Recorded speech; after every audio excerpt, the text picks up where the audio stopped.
So let's move on to the next session. And this is the last session before the closing ceremony.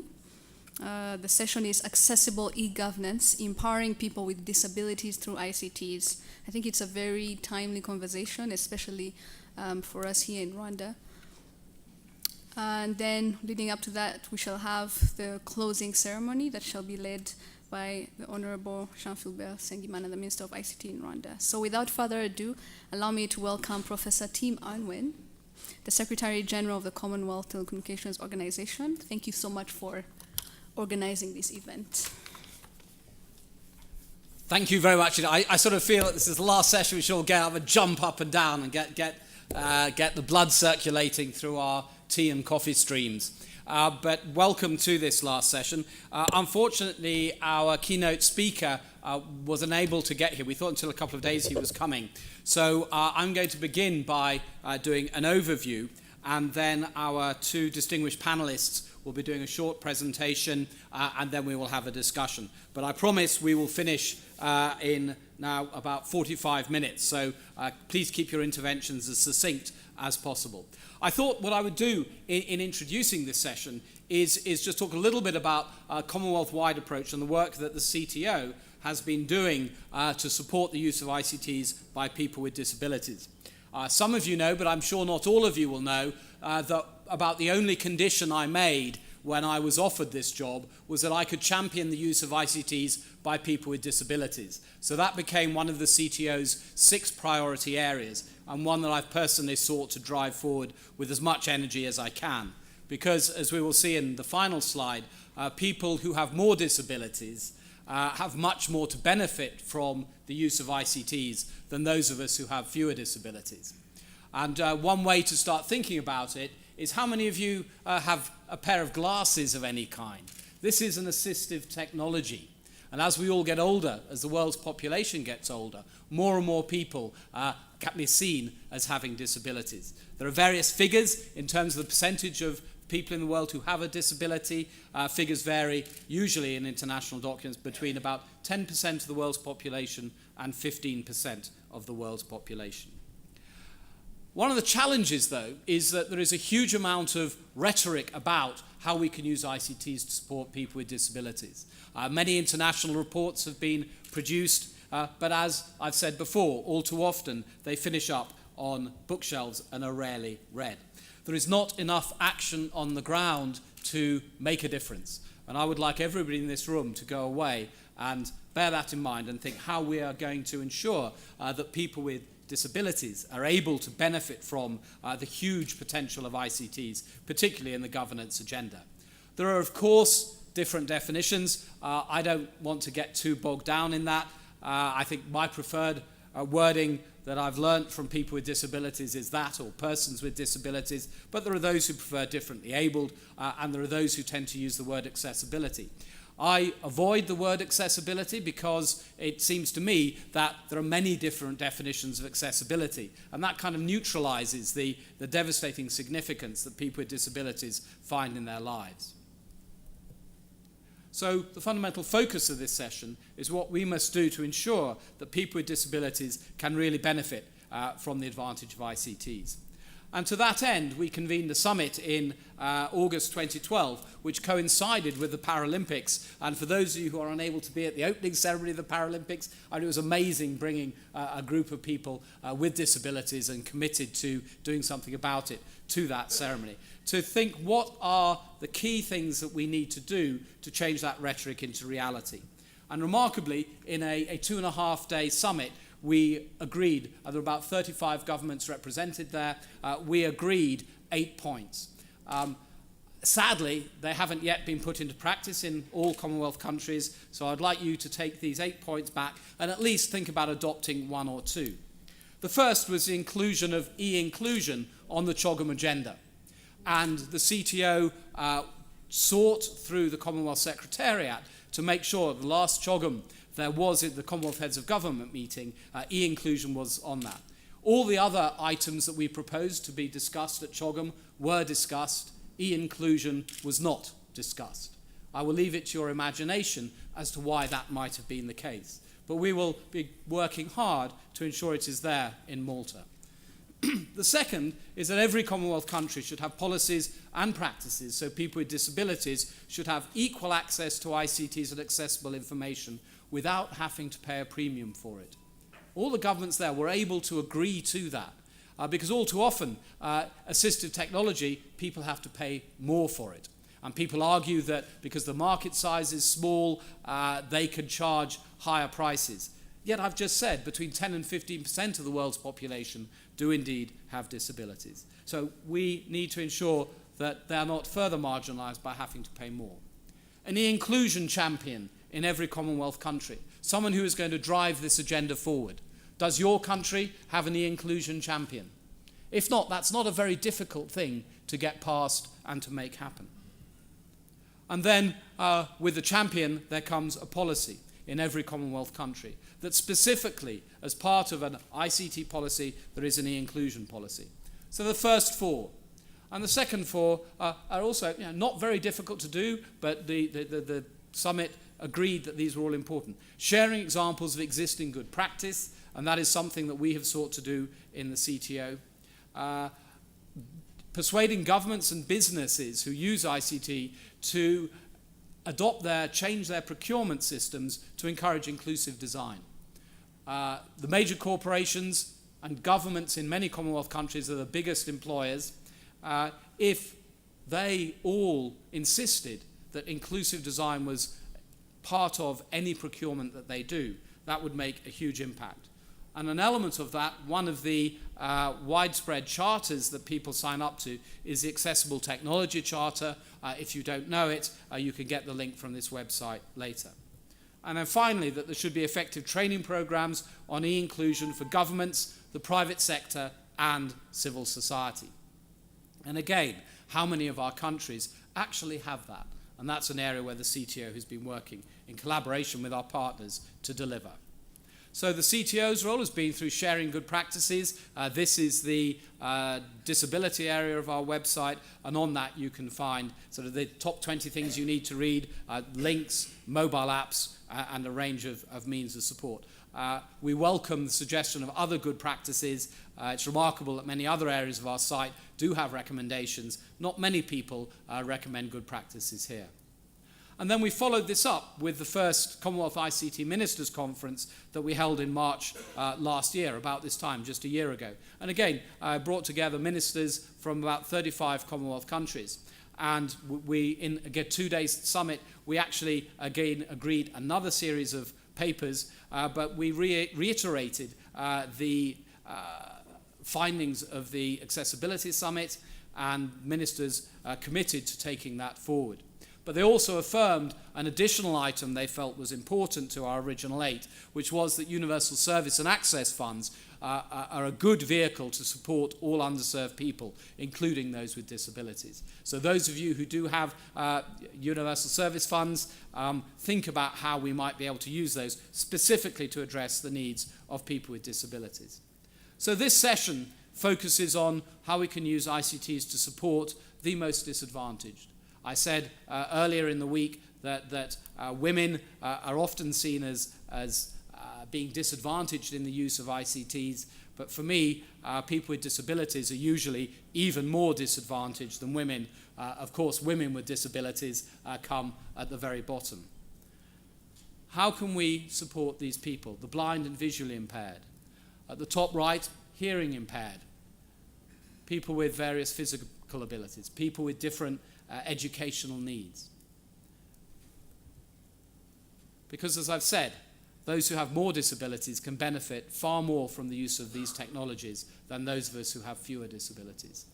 And yet we are marginalizing them. Yet they are not, in most of our countries, being able to benefit. And I've thought long and hard about why that is. And in the past, I used to adopt a moral argument. It seems to me blatantly true that everybody should have access. We talk about universal accessibility, and yet we marginalize some of our peoples. And it is, as we've heard in so many sessions here over the last couple of days, the most marginalized have most to gain by rolling out mobile broadband into our rural areas. The farmers can benefit. The fishermen can benefit. elderly people isolated in rural areas can benefit. And the moral argument is it's simply right to do this. As human beings, we owe it to our brothers and sisters. And yet, most governments do not listen. Most companies do not listen. Why is that?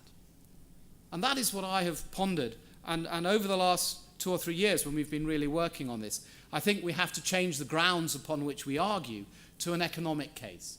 Because the economic case is equally as powerful as the moral one, and yet it is one that people listen to.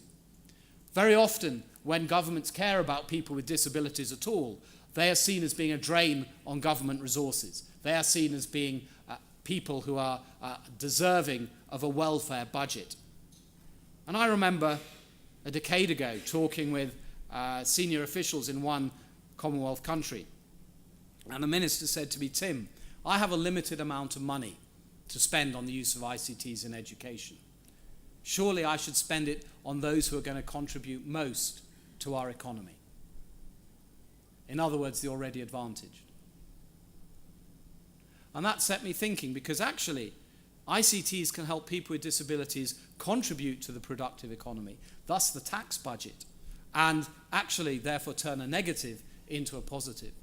So it is much more sensible to spend the money on those with disabilities than it is to the already privileged who will benefit from ICTs anyway.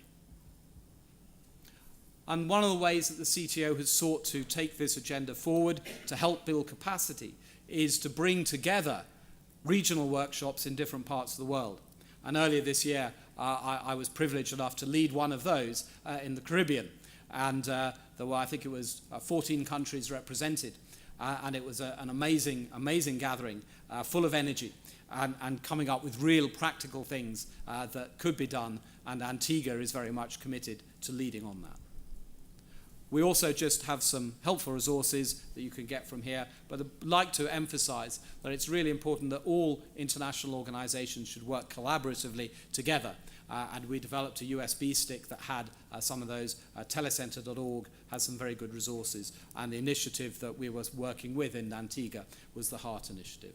So ladies and gentlemen, that is an introduction, and I would now like to introduce our two speakers, who are going to each speak for around 10 minutes, highlighting some of the work that they are doing.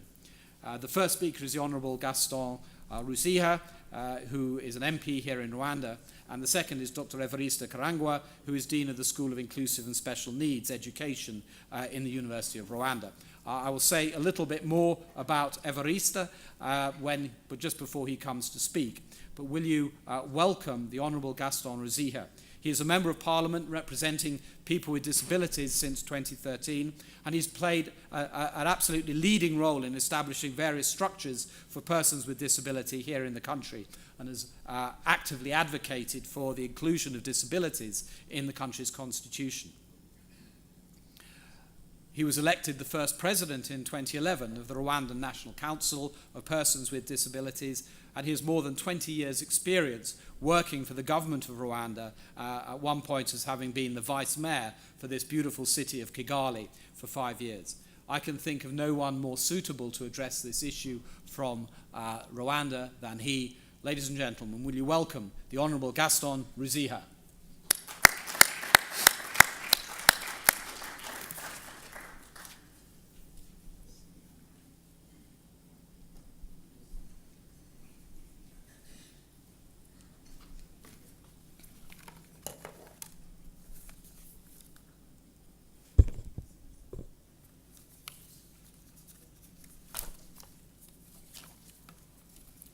Thank you very much, Professor Tim,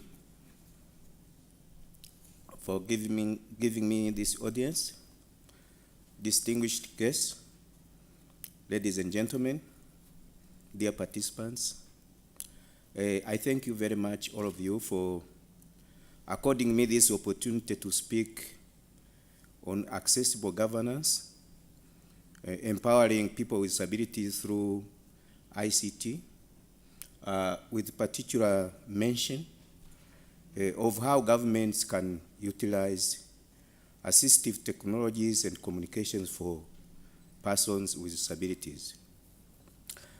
Dear participants, given the importance placed on e-government as a means of communication with citizens, as well as providing services to them, it is of essential importance that this type of communication be available to all citizens in an accessible manner. That means persons with disabilities inclusive. During the discussion of yesterday, there is one speaker who talked about poverty eradication. There is another speaker who talked about well-being for all. And then there is yet another speaker who spoke of the idea of leaving no one behind. This gives rise to the question of accessibility to ICT. Accessibility here, not as the one which has been defined by Tim, is defined as equal access to information and the communication technologies for persons with disabilities. It allows individuals with disabilities, regardless of the type of the disabilities they have, to use ICT in a manner that is equal to the use enjoyed by other people. Throughout this forum, e-governance has been stated as the employment of technology in providing efficient services to citizens, and as well as easing the government's role. This should also include citizens with disabilities. So, in designing government websites, for example, which offer general services to citizens, different service providers who have presented here should ask themselves whether they meet accessibility tests for persons with disabilities, and if possible, and probably get feedbacks from them whether they are satisfied with the accessibility formats designed for them.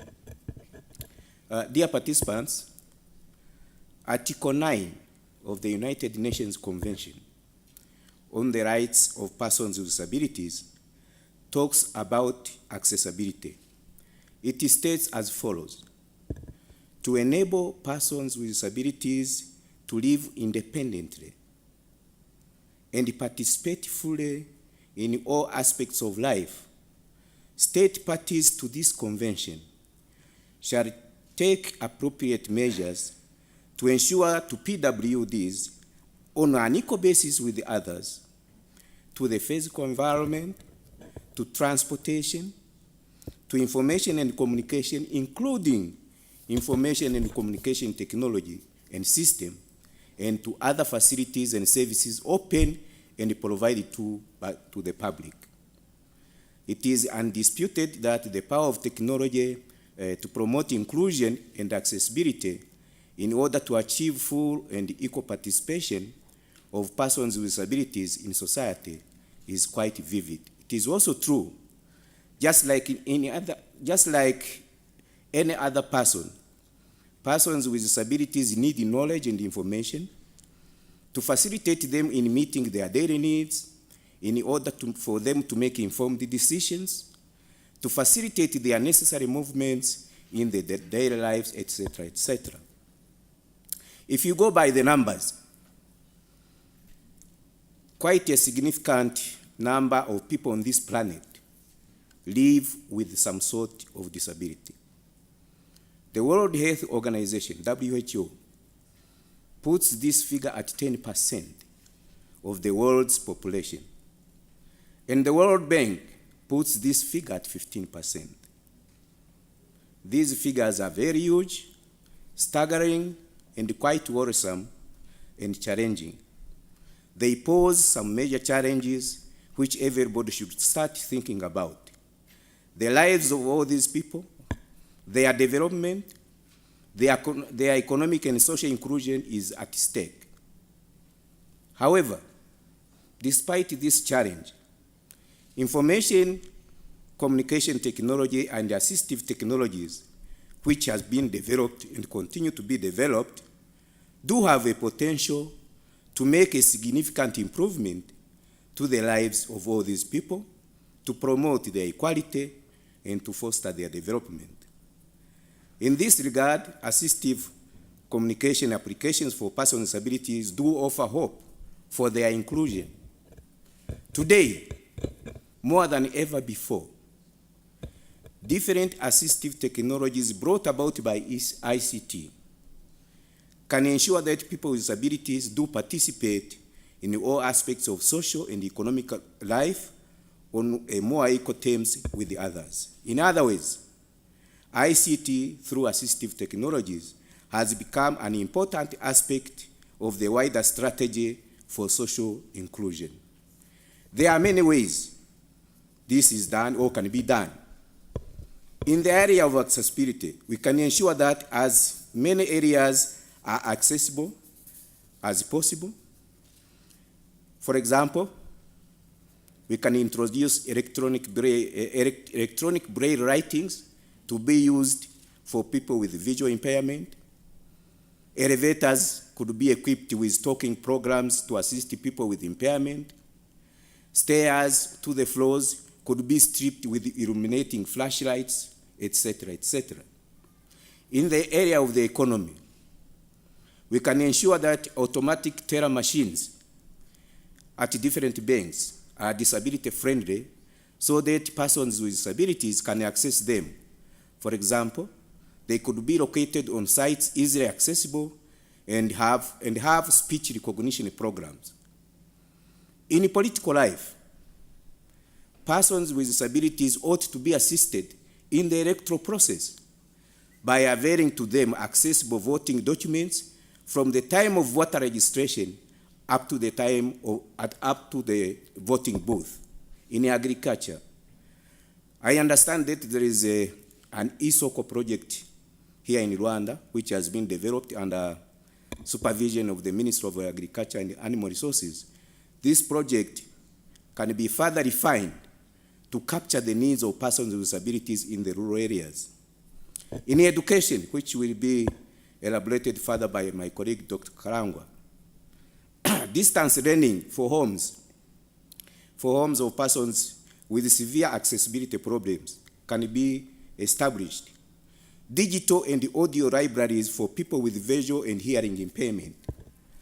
ICT disability-friendly telecenters for all types of disabilities. Adaptation of a standard software to the needs of children with intellectual impairment. Screen readers, screen magnifiers, electronic braille, symbol generating software, clip arts to illustrate writing, spell checkers, and so on and so on. Some certain special browsers that can be programmed and equipped with the speech recognition devices. All these and many others are the assistive technologies which may be useful for persons with disabilities in their daily lives. Examples, there are so many. It is my sincere hope that this international forum will have time to deliberate and come out with a clear and concrete recommendation on how best to make use of ICT and assistive technology to the betterment of persons with disabilities. Essentially here, we all believe in ICT and its power to transform societies. It should be heralded, therefore, as a tool to transform societies without leaving behind PWDs.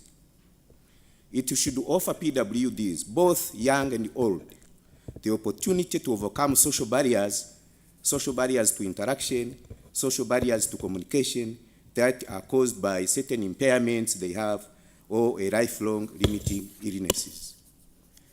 Dear participants, if we do the right planning together, and if we take into consideration the power of ICT and the assistive technologies, in as far as needs of persons with disabilities are concerned, we shall be able to move our colleagues with disabilities from isolation to integration. Let us all start now. Thank you very much.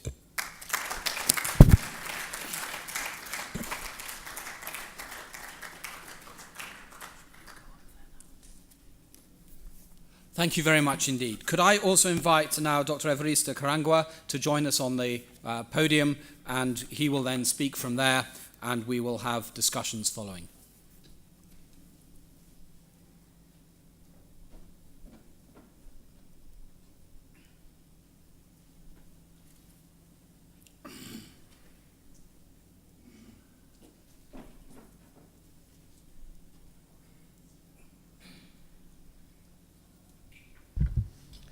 So I'd like to take this opportunity to introduce our second panelist, Dr. Evarista Karangwa, who is Dean of the School of Inclusive and Special Needs Education at the College of Education in the University of Rwanda. He founded the School of Inclusive and Special Needs in the college and is involved with a range of civil society organizations in programs that have substantially improved schools' capacities to support learners and indeed teachers with disabilities, particularly focusing on community-led initiatives. And his work has covered 15 Rwandan districts. So Dr. Karangwa, we very much look forward to 10 minutes of what you would like to share, and perhaps there will be then some comments on either of the presentations from the floor. So over to you. Thank you very much, Tim.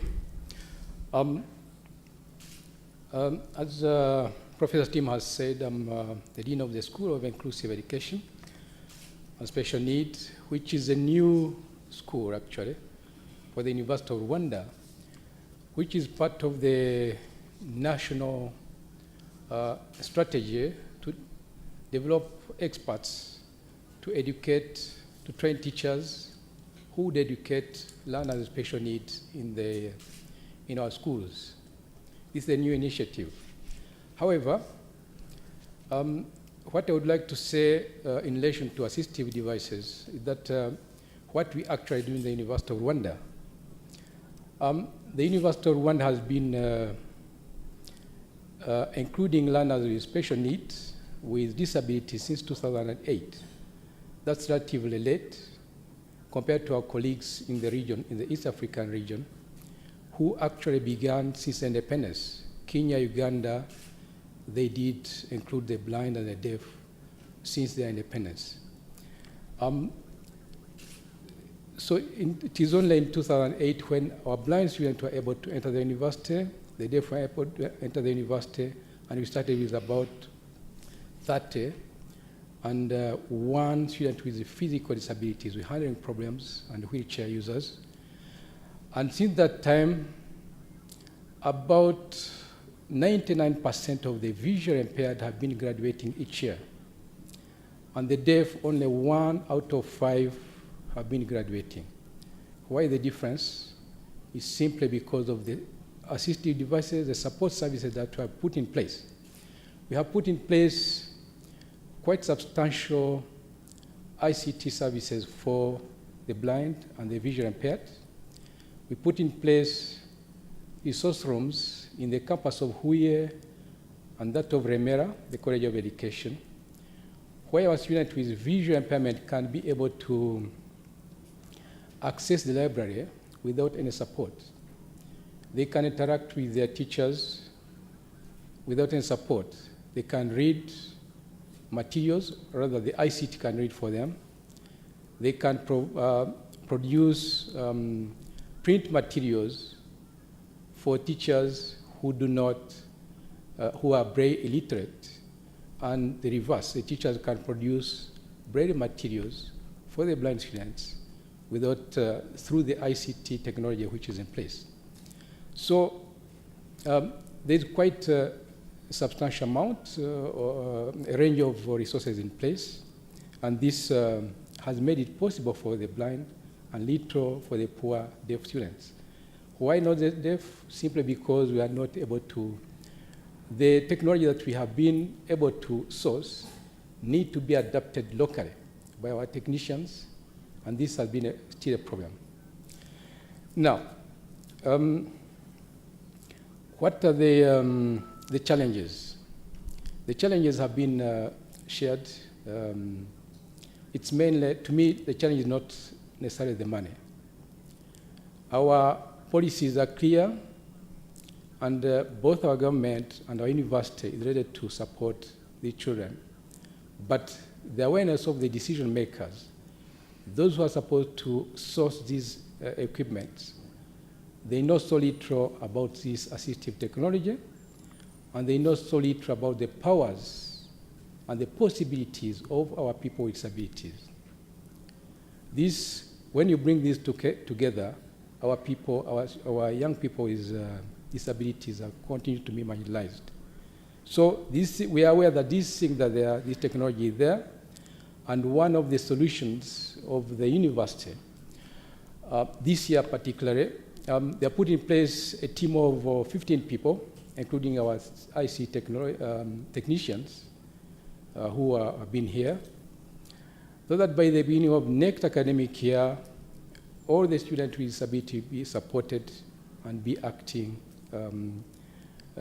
necessarily with the little barrier in their learning and teaching environment.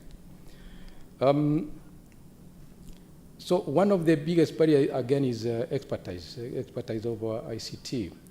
When we need experts to help us maintain the machines, hardware, or the software, we source them from elsewhere. Kenya has some good technicians. When you want to buy this equipment, we use Ugandan business people. In Rwanda, we still have that problem. Yet, curiously, when our university is more advanced in this ICT technology than their universities, it doesn't work also in that way. However, we see a lot of, we see something good in the future because the minister was talking about leaping 15 positions by next year, and we hope we shall not forget these people with disabilities who are 9 to 14% of our population. If we forget them, we shall have a substantial number of people as dependent in our society, and we cannot afford to leave them behind. And I've had people talking about e-ballots or e-election, whatever it is. We should remember that in Rwanda, we still use minors to vote for our people with visual impairment, and they complain a lot. They say, we can read our books unaided. I'm talking about my students, for example. We can go through our library without any support. We can look for spouses, husband and wives without any support. Why should we be supported when you are voting for the people who we want to lead us? So so e-ballot will be one of the solutions. I think I will stop there. More will come through the question. Thank you very much. Thank you very much indeed. So, ladies and gentlemen, we now have 15 minutes to explore these two discussion papers. And I think the way I'd like to do it is have two kinds of intervention. If you know of a good example in your own countries of where ICTs have indeed been used to support people with disabilities, share it with us, inspire us, so we could go away from here thinking about how we might share that more widely. Or if you have any questions for my distinguished colleagues on the panel here, please do pose them. And please just keep one question each to begin with. If we have time later, we can come back. So who is going to set the first question?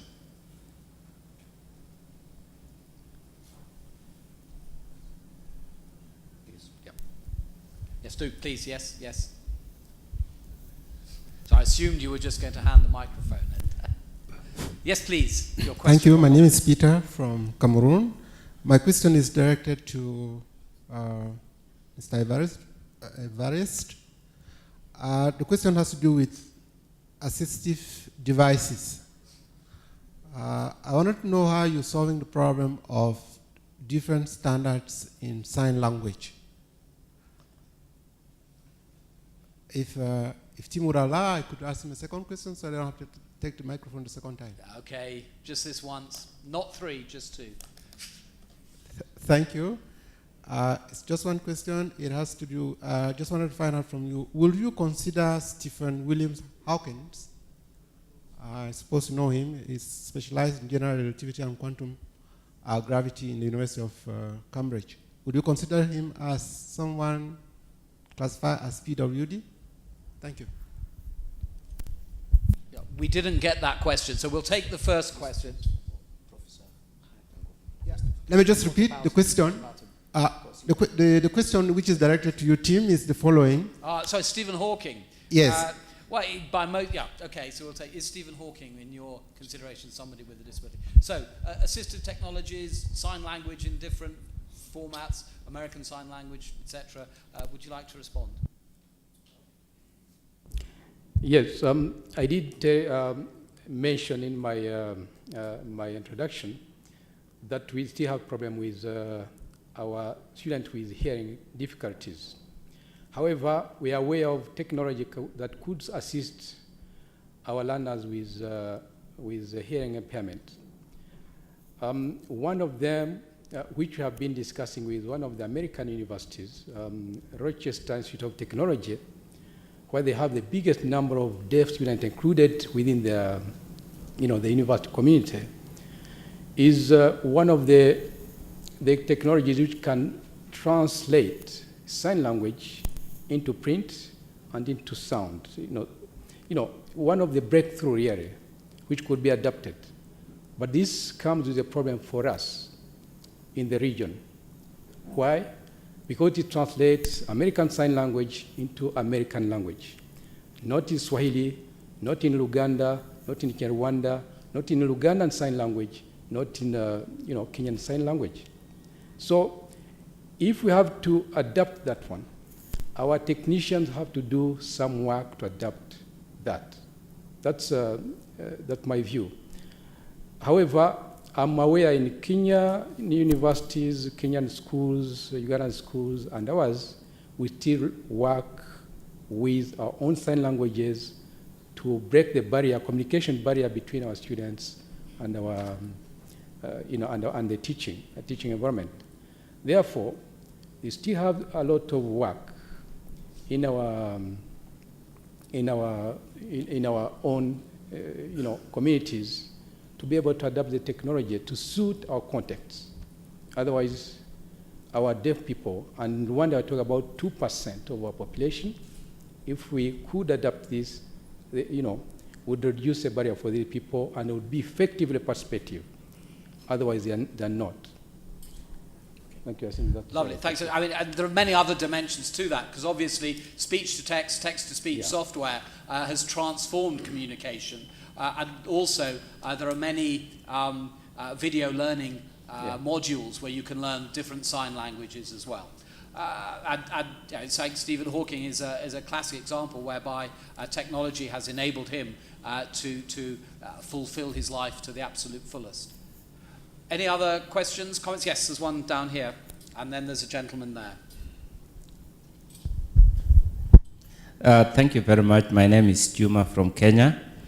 I just wanted to appreciate what you are doing and share experience on what the regulator in Kenya has done, because we strongly believe that accessibility is extremely important to all sectors of the society. And one of the institutions to spearhead the accessibility is the regulator. When the regulator started working with developing some softwares to assist people with disabilities, particularly, for example, the people with sight impairment, then the challenges was identifying the software.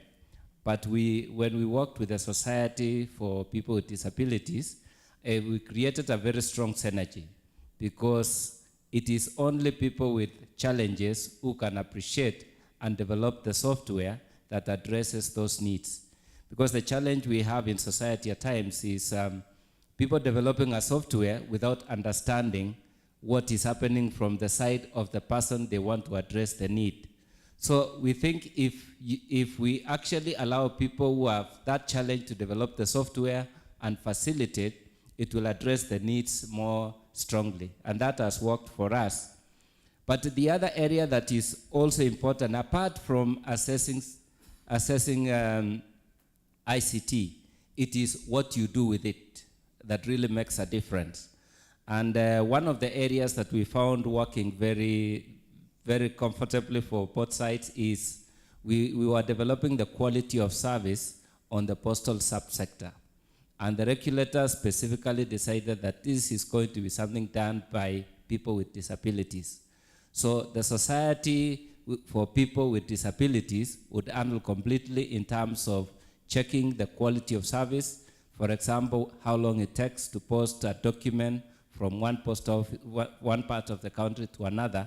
And this is given as a business process, so that at the end of the day, the people with disabilities are empowered, because the whole idea is to empower people with disabilities to be able to contribute to the economic development of the country. And I think what the Honorable MP has said is extremely important, that we actually, the whole society, works together in enabling people with disabilities contribute to the economic development of the country. Thank you very much. Yeah. Thank you very much indeed for that useful Kenyan example. The gentleman there, yes, the gentleman in the brown shirt, and then one on the front and one at the back. Thank you, moderator. I'm Gassan Andoba from Rwanda. I'm the chair of an NGO which assists persons with mental disabilities. I would like to congratulate both intervenants for the advocacy in favor of persons with disability, and also agree with them on the examples of needs existing in Rwanda in that area of accessibility to ICT, to e-governance, and so on. My question is directed to Professor Tim Unwin. Would you please give us some good examples of the use of ICT technologies and other technologies for people with mental disabilities, for instance, in education area, and if possible, in employment area as well? Thank you very much. Thank you very much indeed. I'll try and give one example. I'll take the case of autism. There is an amazing group, it's a non-profit company called How To, and one of the challenges that people with autism face is in personal contacts and working actually with people. And they've developed a suite of software and resources, and nearly all the employees have autism, whereby they learn to interact with people through the use of avatars.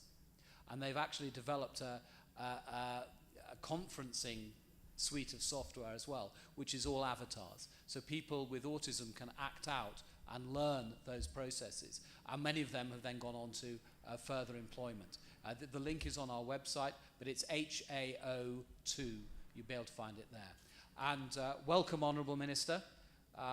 Which reminds me, we have 4 minutes left, so I think we've just time for the 2 more interventions and the hands that went up. The gentleman on the front table, and then a gentleman at the back with his hand up there. If you could pass the microphone over there, we can follow straight on. Yes, sir, please. Thank you so much, Chair. As I mentioned earlier, I'm Mugambe Jid, Director General in charge of Planning, Ministry of Local Government. I want to share with you the best practice within our ministry. Here to deal with this, with the general support and the advocacy for people living with disabilities, we've already set up a National Council of People with Disability, which is under the Ministry of Local Government, in line with the social protection. Again, in collaboration with the Ministry of Health, the Ministry of Local Government and National Council of People with Disabilities, we carried out a nationwide exercise of scientific categorization of people with disabilities, such that we get that scientific categorization.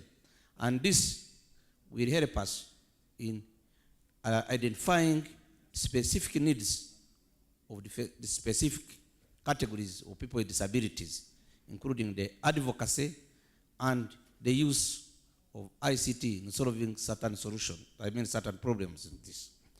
Therefore, this has given us the numbers of people with disabilities with different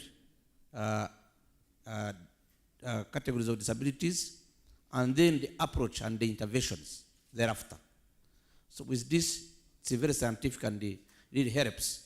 And from this discussion, we have learned a lot on how we are going to intervene in how the ICT can help the people with disabilities, because they are already categorized, they know where they are, and given our history, we have got a big number of them and living in different areas with different interventions and support.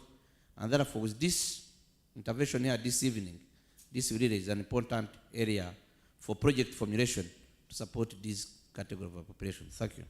Thank you very much indeed. And may I ask you to send me personally a link to the work that you're doing in this space so that we can feature it on our site. The final question, comment, observation at the back there, please. Thank you.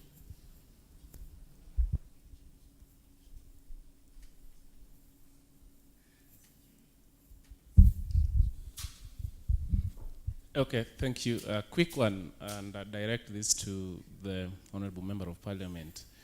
From a policy perspective, I'm looking at, for example, those of us with hearing challenges.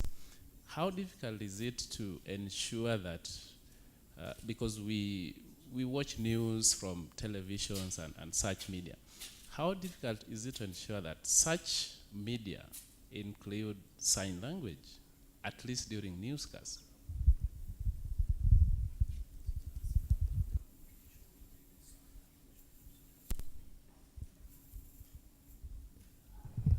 Thank you very much. Let me start responding on the last question, my colleague. The media using sign language is a challenge for the moment, but we have made some strides a bit. For example, right now, in TV, Rwandan TV, there is a sign language interpreter who does the simultaneous translation when the presenter of the news is speaking. It's unfortunate that it is being done in Kinyarwanda now. It has not been able to be done in a French version or English version of the news. But again, it's a question of having people who are able to make that sign language translation we have, because as Dr. Karangwa said, we have very few of them. But before I hand over a microphone, I think I should make a reaction to what Juma of Kenya said. That goes with the saying in the disability movement that nothing for us without us.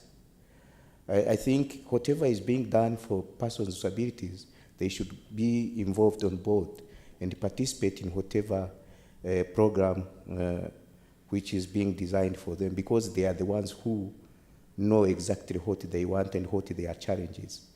And that gives me another issue to tell you about opportunities.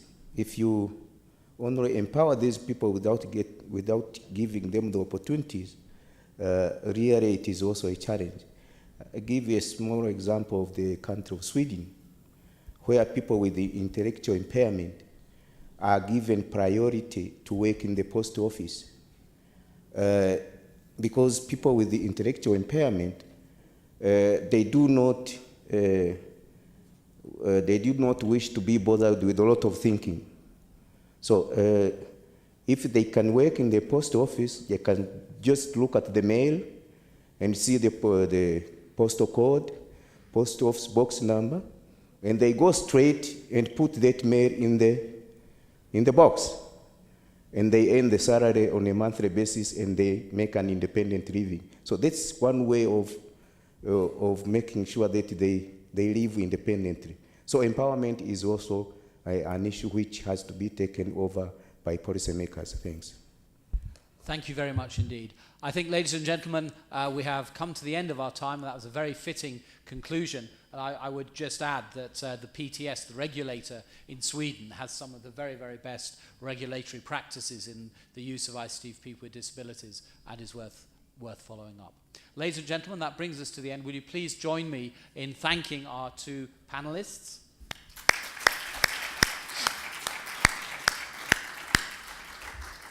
And my final comment on this session is that everybody here is in some kind of an organization. Wouldn't it be wonderful if each of you went out and became the ICT for People with Disabilities champion in your organisation, and we can take forward the inspiration that we have heard from our speakers this afternoon. Thank you both once again very much indeed.